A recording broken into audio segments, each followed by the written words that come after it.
lives in every corner of the ocean, from the Arctic to the Atlantic, the Southern to the Indian, to the mighty Pacific and beyond.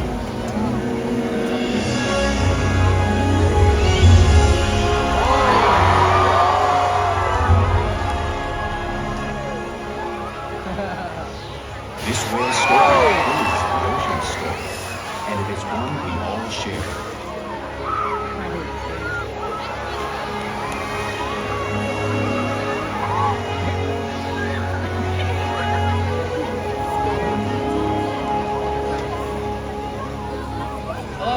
Welcome to SeaWorld's Orca Encounter. My name is Blake, and I'm so honored to introduce you to this intriguing and majestic animal.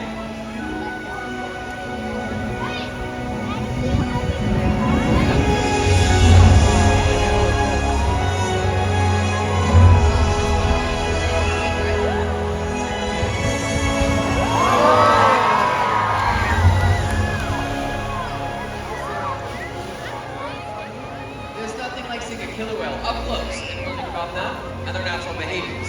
We hope that this Orca encounter will help you all better understand these magnificent creatures and all that they represent.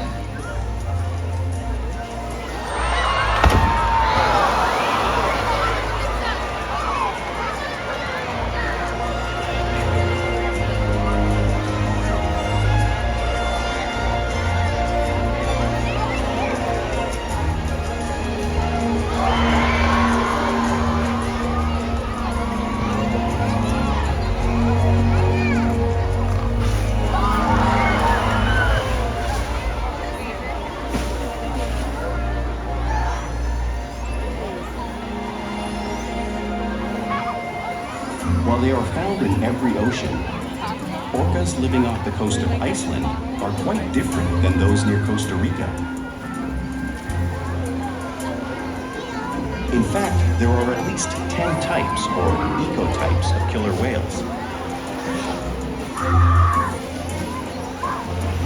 An ecotype describes the differences between killer whale size, physical form, prey, social structure, and habitat. As you can see, the differences are subtle, but noticeable when compared side by side. Orcas are adapted perfectly to their environments. And even the whale's black and white coloration has a purpose. It camouflages the outline of their bodies in the water, making it easier for them to surprise and catch their prey.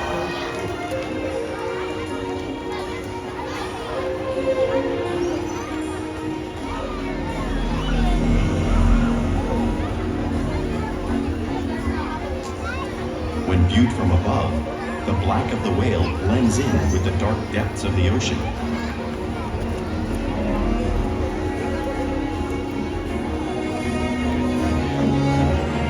When viewed from below, the orca's white bellies match the brighter surface of the water, blending with the light above, giving them the perfect camouflage.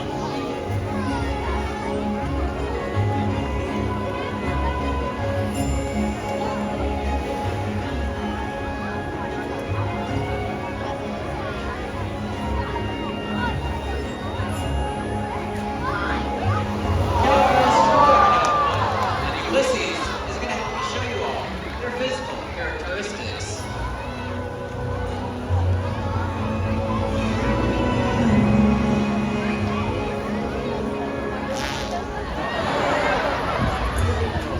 That hole is perfectly placed on the top of her head, getting a quick breath of air at the surface of the water. Even the location of their eyes works to their advantage. It looks like your eyes are located in that white patch, but that's a visual distraction. Their eyes are really located just in front of that white patch, perfectly camouflaged from your actual prey. The fin on top of the whale's back is called a dorsal fin, which helps stabilize orcas as they swim and regulates their body temperature. There's no bone or muscle in the dorsal fin, so just like you leave, you may see it curve over. Now, the flippers on either side of the whale are called pectoral flippers, which are mainly used for steering and stopping. Pectoral flippers have 5 bony units inside of them, just like a human hand.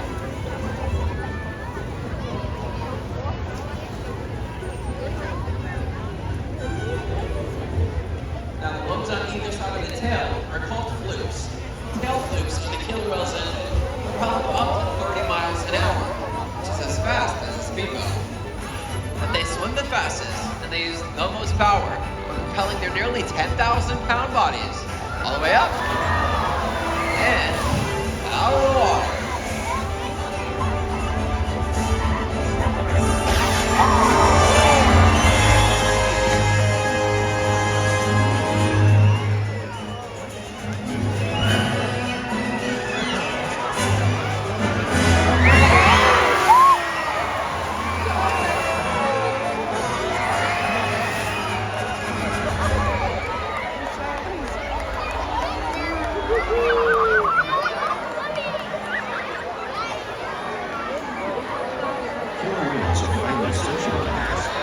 With a well-defined social structure. An orca pack is always led by a female. Though just half the size of her male counterpart, she is in charge. It's all about attitude, not size. Because they live and work as a group, orcas need to communicate with sounds and body language. Orcas use clicks for echolocation or navigation.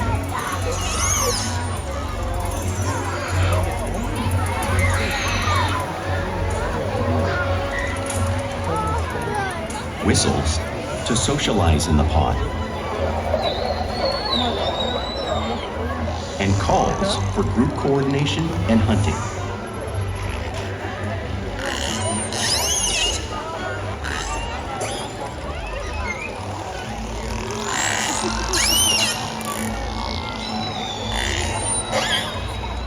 Vocal development studies here at SeaWorld show that early on, calves learn vocalization from their mothers.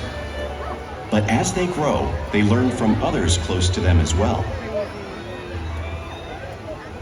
This is a bottlenose dolphin call that Shouka learned and even taught other killer whales here at SeaWorld.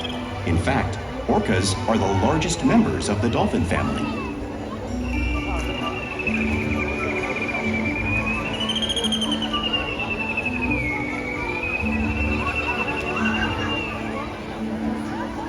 Whales here and in the wild use vocalization to communicate all the time. Like all animals, killer whales use body language as part of their communication. A peck slap might be used to show dominance or to get noticed. For example, a mother might use a peck slap to get her calf's attention.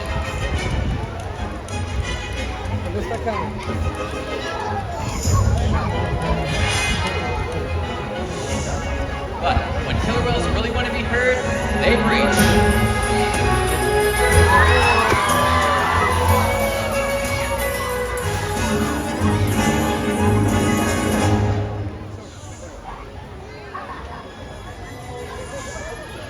Spy hopping is how killer whales coordinate and get a better view of their surroundings while they hunt.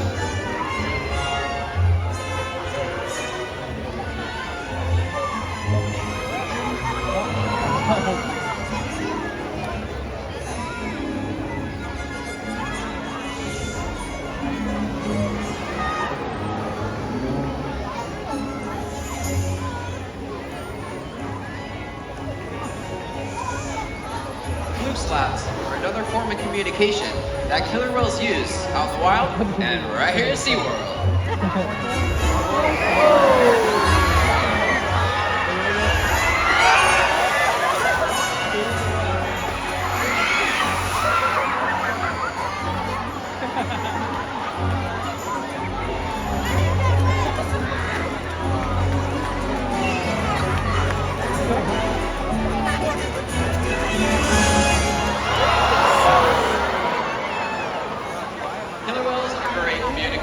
So it's no wonder they're at the top of our ocean's food chain.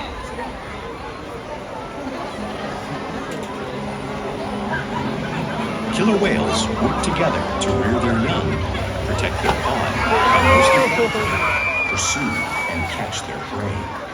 Every day they cooperate to survive in the wild oceans of the world.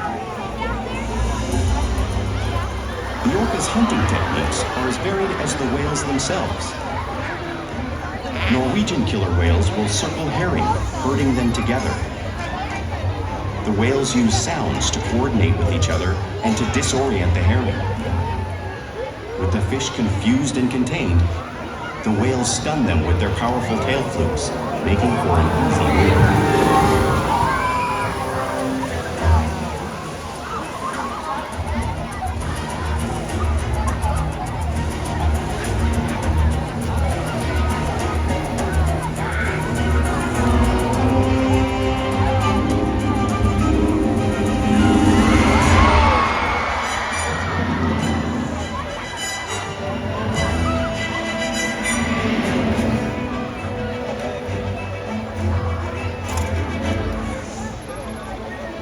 Killer whales in the southern hemisphere capture sea lions by pulling them straight off the beach.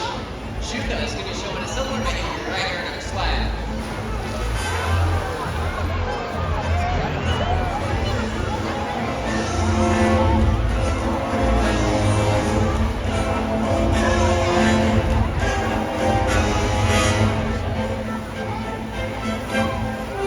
Antarctic killer whales will create waves washing over floating ice, knocking seals into the water.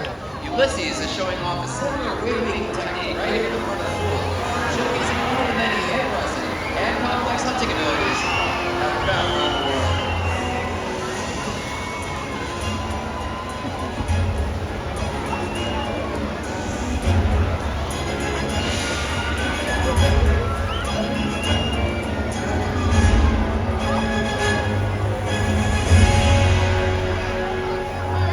Now, you all just saw these waves crashing in front of you, but it's truly impossible to imagine the amount of water displaced until you experience it firsthand. But, lucky for all of us, we have two very brave volunteers who are going to come on down and experience the killer whale's wave. So, you two, come on down. All right, round of applause for our brave volunteers. Now we already got about 2 inches of water down here, so your shoes are going to get nice and wet. All right, go ahead and take a seat over there. You're going to get really wet, so your shoes are going to get wet. So there you go. All right, you guys ready to get wet? All right, it's 55 degrees. You guys ready to see him get wet? All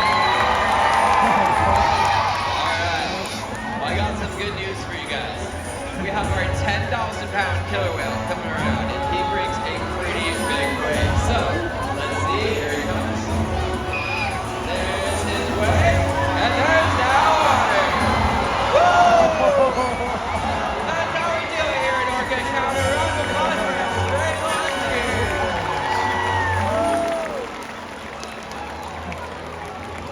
You're wet. There you go. Nice job, guys. Now, killer whales are found in all of our world's oceans, so it's no surprise seeing all different types of prey, including other whales. Now, the animal that you see on screen behind me is a blue whale. A blue whale is the largest animal on Earth. It's 5 times longer and 50 times heavier than a killer whale. So you may be wondering, how does a whale the size of Ulises, Kalia, or Shouka take down a whale that size of a whale? It's all possible, because killer whales are the ultimate team players. In this example, we see the larger male orcas surround a sperm whale, forming a perimeter, while the females continue to drive the whale forward until it reaches exhaustion. The calves then move in to join the adults in the group. Whatever their prey, killer whales always cooperate and hunt together, making them a highly successful predator.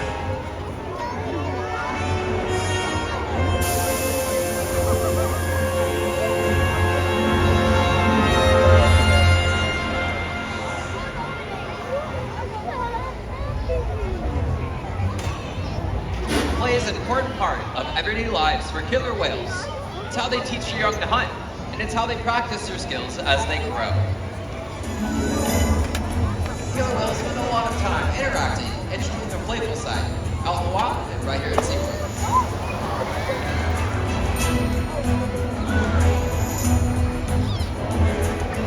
One of those playful behaviors that you may see is porpoising. That's when a killer whale moves really fast under the surface of the water, briefly breaking out of the surface momentarily.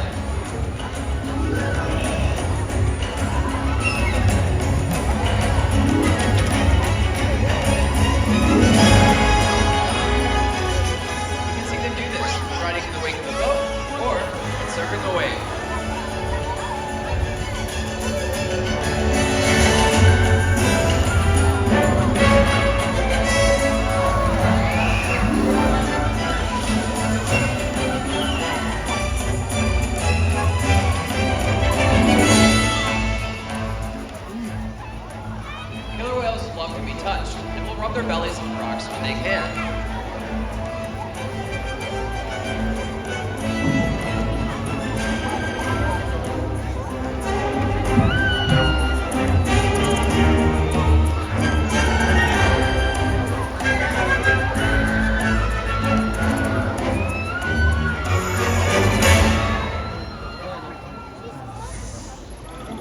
You'll also see killer whales imitating each other. This is how they teach one another new things. Our whales are constantly mimicking and learning from one another right here at SeaWorld.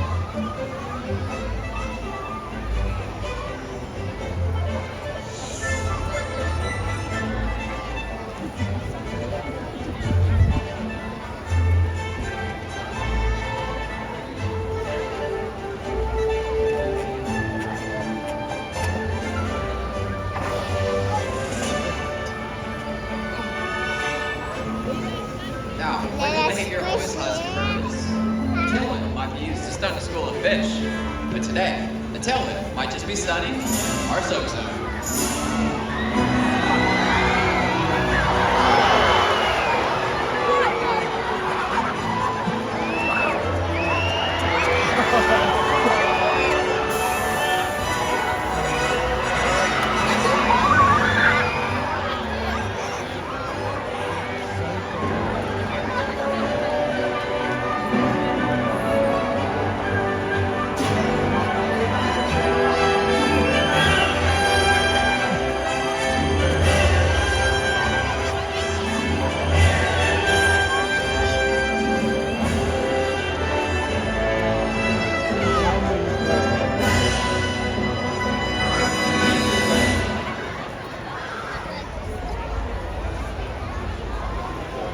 We interact with our whales all day, every day.